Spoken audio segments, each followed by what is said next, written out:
اور میری بہن کو پتہ تھا کہ میرے والد اس کو اب معاف نہیں کریں گے اور ان کا یہی فائنل ڈیسیجن ہے۔ پھر ایک دن میرے والد ایک آدمی کے ساتھ ہمارے گھر پر آئے۔ وہ آدمی، اس کے ساتھ کئی مسئلے مسائل تھے، اس کو بولنے میں بھی مسئلہ ہو رہا تھا اور اس کی ہینڈ موومنٹ میں بھی اس کو مسئلہ تھا۔ اس شخص کو دیکھ کر ایسا لگتا تھا کہ میرے والد میری بہن سے بدلہ لینا چاہتے ہیں۔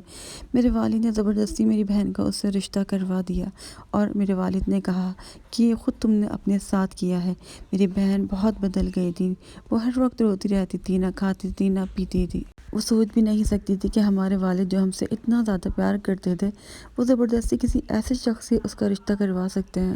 اور میرے والد کا فیصلہ اٹل تھا۔ میری بہن کو یہ بات پتہ تھی، یہاں تک کہ ہماری والدہ بھی اس معاملے میں کچھ نہیں کہہ سکتی تھی۔ اب صرف ایک ہی راستہ بچا تھا اور وہ راستہ تھا اللہ کا۔ میں نے اپنی بہن سے کہا کہ تم اللہ تعالیٰ سے دعا کرو، وہ تمہارے لیے کوئی راستہ نکالے گا۔ اور پھر میری بہن نے اللہ تعالیٰ سے معافی مانگنا شروع کر دی اور استغفار شروع کر دیا۔ میری بہن اللہ تعالیٰ سے بہت معافی مانگتی تھی، پورا دن ہر وقت وہ اللہ تعالیٰ سے استغفار کرتی رہتی تھی۔ میری بہن بہت زیادہ مجبور تھی، وہ جانتی تھی کہ اللہ تعالیٰ ہی اس کی مدد کر سکتے ہیں۔ میری بہن نے پورے مہینے استغفار کیا، وہ ہر وقت استغفار کرتی رہتی تھی اور اللہ تعالیٰ سے اپنے گناہوں کی معافی مانگتی رہتی تھی کہ اللہ تعالیٰ اسے معاف کر دے، اللہ پاک اس کے لیے آسانیاں کرے۔ اس کی نیت تھی کہ اس کی تعلیم کا حرج نہ ہو اور سب پہلے جیسا ہو جائے، نارمل۔ شادی کا وقت قریب آتا جا رہا تھا اور میرے والد اس شادی کو لے کے بہت سیریس تھے۔ انہوں نے کہا چاہے کچھ بھی ہو جائے، تمہاری اسی شخص سے شادی ہوگی اور یہ سب کی ذمہ دار تم خود ہو۔ میں نے تمہیں آزادی دی، تمہیں پالا پوسا، تمہیں پڑھنے کی آزادی دی، میں نے تمہیں کبھی کسی چیز کی کمی نہیں ہونے دی، تمہیں ایسی زندگی دی جس کی ہر لڑکی خواہش کرتی ہے۔ اور واقعی میں ہمارے والد نے کبھی کسی چیز کی کمی نہیں ہونے دی تھی۔ انہوں نے ہمیں کمفرٹیبل لائف دی تھی، پڑھنے کی آزادی دی تھی اور ہمارے معاملات میں کوئی انٹرفیئر نہیں کرتا تھا۔ میری بہن بہت زیادہ روتی تھی، اس نے اتنی دعائیں کی، اتنا استغفار کیا، پھر وہ مایوس ہونے لگی اور اس نے کہا کہ شاید اللہ تعالیٰ اس سے ناراض ہے اور اللہ تعالیٰ اس کی دعا قبول نہیں کرنا چاہتے۔ پھر اس نے عبادت کرنا چھوڑ دی، لیکن پھر اللہ تعالیٰ نے اس کو ہدایت دی اور تیسرے دن اس نے پھر سے عبادت کرنا شروع کر دی۔ میں نے اپنی بہن سے کہا جب مشکلات حد سے زیادہ بڑھ جاتی ہیں اور تمام دروازے بند ہوتے ہیں تو اللہ تعالیٰ کی مدد قریب ہوتی ہے اور اللہ تعالیٰ تمہاری مدد کرنے والے ہیں۔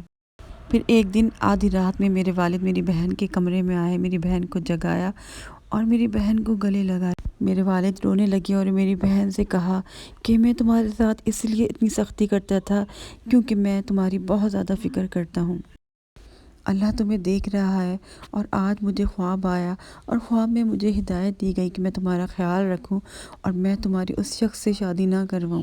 اللہ تمہارا نصیب بہت اچھا کرے اور میں چاہتا ہوں کہ تم دوبارہ سے اپنی پڑھائی کمپلیٹ کرو۔ اور پھر میری بہن نے پڑھائی دوبارہ سے شروع کر دی اور میرے فادر ایسے ہو گئے جیسے کچھ ہوا ہی نہیں تھا۔ میری بہن کا اور میرا رشتہ اور گہرا ہو گیا تھا اور میری بہن اور زیادہ استغفار کرنے لگی تھی۔ میری بہن استغفار کرتی تھی کہ اللہ پاک اس کے لیے آسانیاں کرے۔ پھر ایک دن میرے والد کے جاننے والے میری بہن کا رشتہ لے کر آئے اور وہ اتنا اچھا رشتہ تھا، وہ اتنا گڈ لکنگ، ایجوکیٹڈ، اچھے اخلاق اور ویل مینرڈ انسان تھا۔ ایسا انسان جو کوئی بھی لڑکی خواب دیکھتی ہے جس سے شادی کرنے کا۔ اور پھر 2 مہینے کے اندر اندر میری بہن کی شادی ہو گئی اور الحمدللہ میری بہن بہت زیادہ خوش ہے۔ اور شادی کے بعد میری بہن اپنی تعلیم مکمل کر رہی ہے اور الحمدللہ یہ صرف اللہ تعالیٰ کے مدد سے ہوا۔ جب ہم استغفار کرتے ہیں، اللہ تعالیٰ سے معافی مانگتے ہیں تو اس کے بہت حیران کن نتائج ہمارے سامنے آتے ہیں اور بہت خوبصورت اس کے نتائج ہمیں ملتے ہیں۔ جس طریقے سے میرے فادر کو 40 سال سے لوگ جانتے ہیں کہ وہ معاف نہیں کرتے اور ان کے اندر ذرا سی بھی نرمی پیدا نہیں ہوتی، اور اللہ تعالیٰ نے ان کا دل دماغ کس طریقے سے بدل گیا اور میری بہن کی زندگی پہلے سے بھی زیادہ اچھی ہو گئی۔ اور جو لوگ کسی کے ساتھ غلط کرتے ہیں نا تو اللہ تعالیٰ ان کو معاف نہیں کرتا، اور یہی ہوا، اس لڑکے نے میری بہن کے ساتھ غلط کیا تھا اور اسی لڑکے کو کسی وجہ سے جیل ہو گئی۔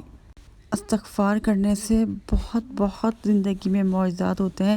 انہوں نے آگے بھی اپنے معجزے شیئر کیے ہیں کہ ان کے بھائی کو جس طریقے کی لڑکی چاہیے تھی، انہوں نے بہت زیادہ استغفار کیا اور انہوں نے ویژولائز کیا کہ مجھے ایسی لڑکی چاہیے، سیم ہائٹ، فارنر، ساری چیزیں جو ہے نا، 6 مہینے کے اندر اندر اللہ تعالیٰ نے ان کو ایسی ہی لڑکی سے نوازا۔ تو ساری بات یہ ہوتی ہے یقین کی، اچھا سوچنے کی۔ جب آپ استغفار کر رہے ہیں نا تو آپ کا یقین بھی ہونا چاہیے، اور آپ نے اچھا سوچنا ہے، اللہ کا شکر ادا کرنا ہے۔ جو چیز آپ کو چاہیے، جیسا پارٹنر چاہیے، آپ اس کو ویژولائز کریں، آپ اس کے بارے میں سوچیں اور اچھی فیلنگس اپنے اندر پیدا کریں، نیگیٹو فیلنگس کو نکال دیں۔ نیگیٹو فیلنگس کے نیگیٹو اثرات ہوتے ہیں، اور استغفار بہت زیادہ پاورفل ہے، اس کو زیادہ سے زیادہ پڑھیں، زیادہ سے زیادہ۔ میں خود اتنی زیادہ موٹیویٹ ہو جاتی ہوں جب کوئی اسٹوری شیئر کرتی ہوں، تو میں سوچتی ہوں کہ نہیں میں بہت زیادہ پڑھوں، بہت زیادہ، لیکن کیا کریں، ہم انسان ہیں نا، پڑھتے پڑھتے ایک دم سے پتہ نہیں کیا ہو جاتا ہے۔ خیر میں اور بھی بہت زیادہ چیزیں پڑھ رہی ہوتی ہوں نا، تو اسی لیے میرا استغفار تھوڑا کم ہو جاتا ہے، لیکن میرا دل چاہتا ہے کہ میں بھی 10 ہزار مرتبہ استغفار پڑھوں۔ انشاءاللہ تعالیٰ پڑھ بھی لیں گے، انشاءاللہ۔ اجازت دیجیے گا، اللہ حافظ۔